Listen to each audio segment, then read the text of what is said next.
कहानी की शुरुआत में बहुत सारे रशियन जवानों को दिखाया जाता है। मेजर को सूचना मिलती है कि कोई अनजान चीज उनकी तरफ आ रही है और उसकी रफ्तार 20 किलोमीटर प्रति घंटे की है, लेकिन दिखने में वो इंसान से काफी बड़ी है। तब ये सीन 1 महीने पहले शिफ्ट हो जाता है, जहां ओलेग नाम के एक आदमी को देखते हैं जो एलिना नाम की एक लड़की के साथ डेट पर आया है। डेट काफी अच्छी जाती है, जिसके बाद दोनों एक साथ रात बिताते हैं। बाद में हमें पता चलता है कि धरती की कुछ ही जगहों को छोड़कर पूरी दुनिया की लाइट चली जाती है और जिन जगहों पर लाइट नहीं है उन जगहों पर इलेक्ट्रॉनिक डिवाइस काम करना बंद कर देते हैं। जो जहाज आसमान में थी वो जहाज भी अचानक नीचे गिर जाते हैं। ओलेग भी बहुत सारे ड्रोन्स देखता है जो एक ही लाइन में खड़े हो जाते हैं। इस बात से डरकर वो नीचे आते हैं और न्यूज देखते हैं। न्यूज में एक ही बात का जिक्र चल रहा है कि पूरी दुनिया में ब्लैकआउट हो चुका है। साथ ही न्यूज में बताया जाता है कि मिलिट्री वालों ने इन ब्लैकआउट एरिया में अपने ड्रोन भेजे हैं, लेकिन वो ड्रोन अब तक वापस नहीं आए। इसलिए सभी लोगों से निवेदन है कि वे अपने घरों में ही रहे। वही मेजर को भी चिंता सताई जा रही है कि उसने जो ड्रोन भेजे थे वो अब तक वापस नहीं आए, इसलिए वो अपनी एक छोटी सी टीम को लेकर ब्लैकआउट एरिया में चला जाता है। इसी हेलीकॉप्टर में एक प्रेस वाली लड़की भी है जिसका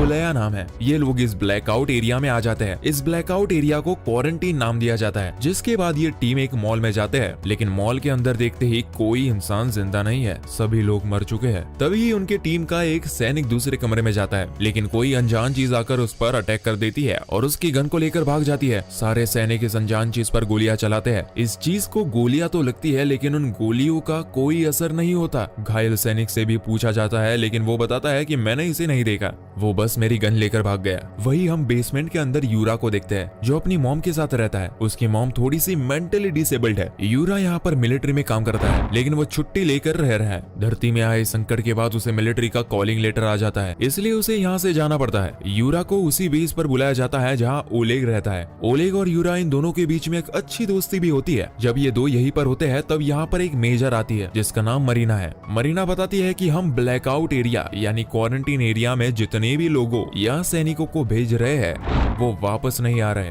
मैंने अपने 70 टैंकों को भेजा था, लेकिन एक भी टैंक वापस नहीं आया। साथ ही बताती है कि तुम लोग ब्लैक एरिया में गए थे और जिंदा लौट कर आए हो, इसलिए मैं इसी टीम को ब्लैकआउट एरिया में लेकर जाऊंगी। वही एलिना भी इसी मिलिट्री कैंप में आ जाती है और हमें पता चलता है कि एलिना एक डॉक्टर है, लेकिन तभी यहाँ पर इमरजेंसी लाइट बजनी शुरू हो जाती है और ये सभी लोग अंदर चले जाते हैं और सारे जवान अपनी अपनी पोजीशन ले लेते हैं। मेजर बताता है कि कोई इंसान से बड़ी चीज हमारी तरफ आ रही है, लेकिन जिस बेस पर ये लोग होते हैं उस बेस की लाइट चली जाती है। अब यहाँ पर चारों तरफ अंधेरा ही अंधेरा रहता है। तभी जंगलों के बीच एक अनजान चीज आती है और उन सभी जवानों पर हमला कर देती है। लेकिन अगली सुबह हमें पता चलता है कि जो जंगल की तरफ से आए थे वो भालू थे, और ये भालू एक या दो नहीं थे बल्कि कई सारे थे। मरीना और मेजर डोलमोटोव ये दोनों बातें करते हैं कि अचानक इतने सारे भालू एक साथ इसी दिशा में क्यों आए। वही हॉस्पिटल में हम साशा नाम के एक जवान को देखते हैं। उसे अलग अलग सपने आते हैं, लेकिन तभी उसकी आंख खुल जाती है और जैसे ही वो देखता है तो उसके पास एक अनजान आदमी होता है और ये लड़का अपना नाम जेनिया बताता है। साशा बोलता है कि तुम मेरे पास क्यों आए हो। जेनिया बताता है कि मुझे ईड ने भेजा है। जेनिया साशा को बताता है कि पहली वेव में इलेक्ट्रॉनिक डिवाइस खराब हो गई, दूसरी वेव में बहुत सारे इंसान और जानवर मारे गए, लेकिन तीसरी वेव में जो लोग बच चुके हैं अब वो हथियार बन चुके हैं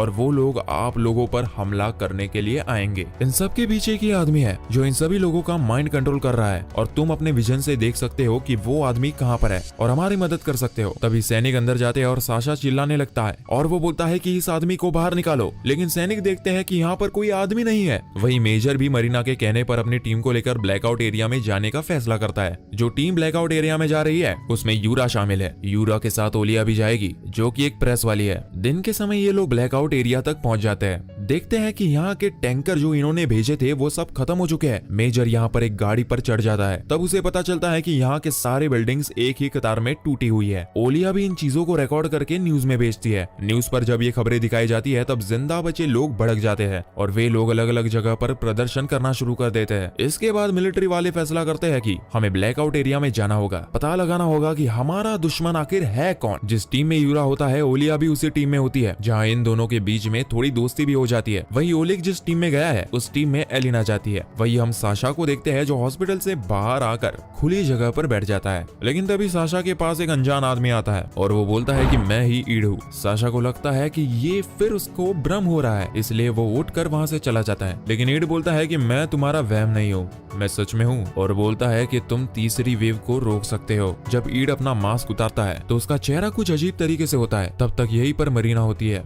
वो अपने सैनिक के साथ यहाँ पर आ जाती है और इस अनजान ईड को हाथ ऊपर करने के लिए बोलती है, लेकिन ईड कुछ रिएक्ट नहीं करता और वो सारे सैनिकों के दिमाग को कंट्रोल कर लेता है और सारे के सारे सैनिक मरीना की तरफ गन पॉइंट कर देते हैं। और ईड मरीना से बोलता है कि शायद तुमने मेरी शक्तियों का अंदाजा लगा ही लिया होगा। तब ईड बोलता है कि मैं चाहूँ तो तुम्हें मार सकता हूँ, लेकिन मैं यहाँ पर सिर्फ तुमसे बात करने के लिए आया हूँ। वही यूरी की टीम भी रात को घात लगाए बैठी है और उन्हें पता चलता है कि स्टोर के अंदर हलचल हुई है और कोई आया है। वो स्टोर के अंदर बॉम्ब फेंक देते हैं और जब स्टोर के अंदर जाते हैं तो पता चलता है यहाँ पर एक छोटा सा बच्चा था, लेकिन वो मरा नहीं, केवल घायल हुआ है। उसे ये लोग मिलकर सुरक्षित जगह पर ले जाते हैं। मरीना भी ईड से सवाल पूछ रही है और बोलती है कि तुम हो कौन। ईड बोलता है कि मैं वो हूँ जिन्हें तुम एलियन बोलते हो और मैं मेरे ग्रह से 2 लाख साल पहले निकला था और 2 लाख साल बाद यहाँ पर धरती पर पहुंचा हूँ। आगे बताता है कि मेरा प्लेनेट खत्म होने वाला है क्योंकि मेरे प्लेनेट का सूर्य कमजोर हो चुका है, इसीलिए हमने तुम्हारे प्लेनेट को खोजा है रहने के लिए, क्योंकि तुम्हारा प्लेनेट भी अच्छा है और यहाँ का सूर्य भी नया है और हम सभी धरती वालों को मारना चाहते हैं ताकि ये धरती हमारी हो जाए। ईड बोलता है कि मुझे लगा कि मेरे प्लेनेट से सिर्फ मैं ही यहाँ आया हूँ, लेकिन यहाँ पर रा नाम का एक और एलियन आ चुका है, वो भी मेरे प्लेनेट से ही है।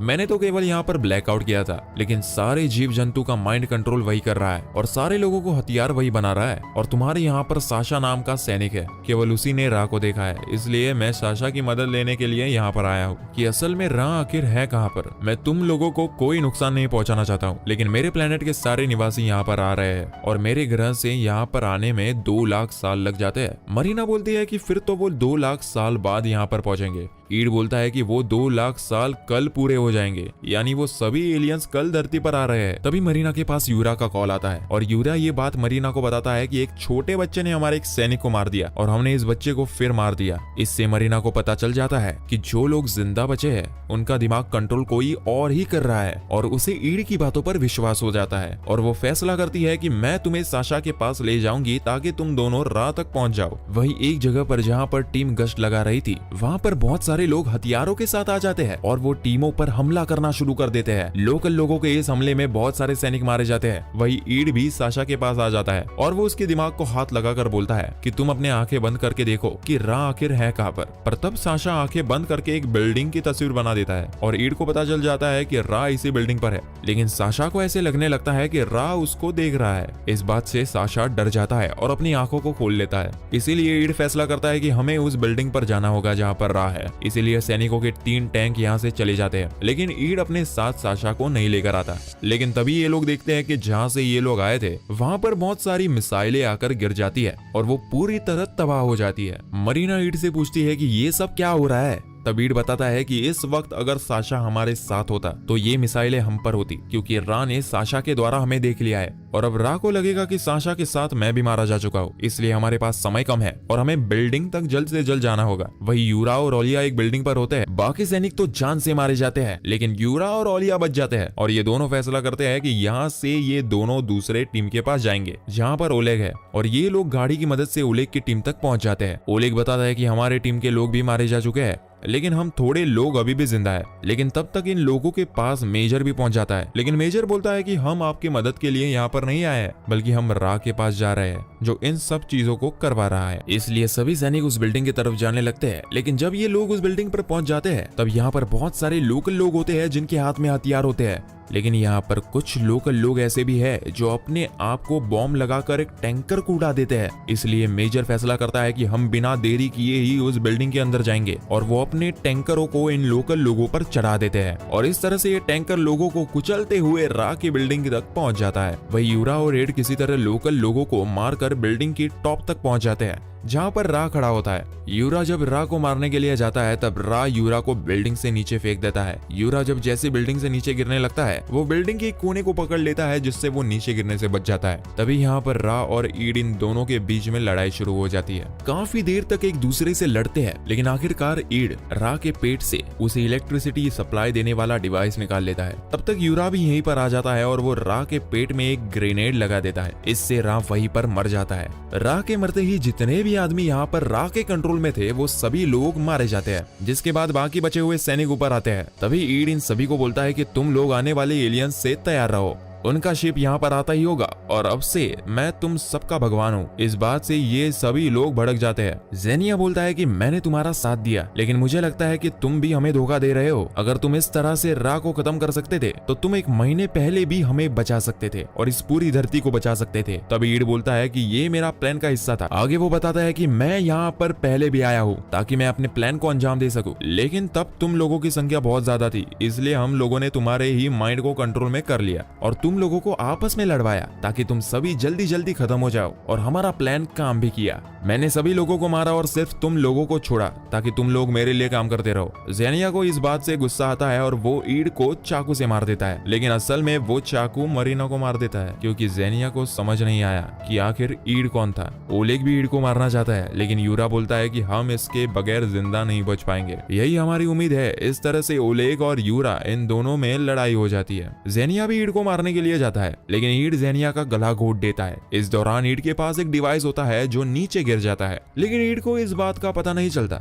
ओलेग भी यूरा को घायल करके ईड पर गोली चलाता है, लेकिन ईड ओलेग के पिता का रूप ले लेता है और बोलता है कि क्या तुम मुझे मारोगे। अचानक जेनिया को होश आता है और वो ओलेग के पिता को अपने साथ नीचे गिरा देता है, जिसके बाद हमें पता चलता है कि जेनिया ने ईड को मार दिया। अब यहाँ पर केवल 4 लोग बचे हैं और ये चारों जब आसमान में देखते हैं तो एलियन का बहुत बड़ा शिप धरती पर आ पहुंचा है। धरती पर आते ही इस एलियन शिप का दरवाजा खुल जाता है, लेकिन अंदर से कोई एलियन बाहर नहीं आता। यहाँ पर ईड का डिवाइस जो गिर गया था वो ब्लिंक करना स्टार्ट कर देता है। ओलेग यूरा को बोलता है कि तुम उस स्पेसशिप में जाओ और वहां पर जितने भी एलियंस हैं उन्हें खत्म कर दो। यूरा यहाँ से ओलिया और एलिना इन दोनों के साथ उस स्पेसशिप में चला जाता है, लेकिन देखता है कि यहाँ पर बहुत सारे स्लीपिंग चेंबर है जिनमें एलियंस सोए हुए हैं और इनमें एक टाइम लगा हुआ है। वो टाइम पूरा होते ही ये सारे एलियंस जग जाएंगे। ओलेग के हाथ में जो डिवाइस है उससे वो समझ जाता है कि इन सभी एलियंस को जगाने का काम ईड का था। यहाँ पर बहुत सारे पाइप्स है जो इन एलियन के लिए ऑक्सीजन का काम कर रहे हैं। तभी तीनों फैसला करते हैं कि ये सब मिलकर इन पाइप को काट देंगे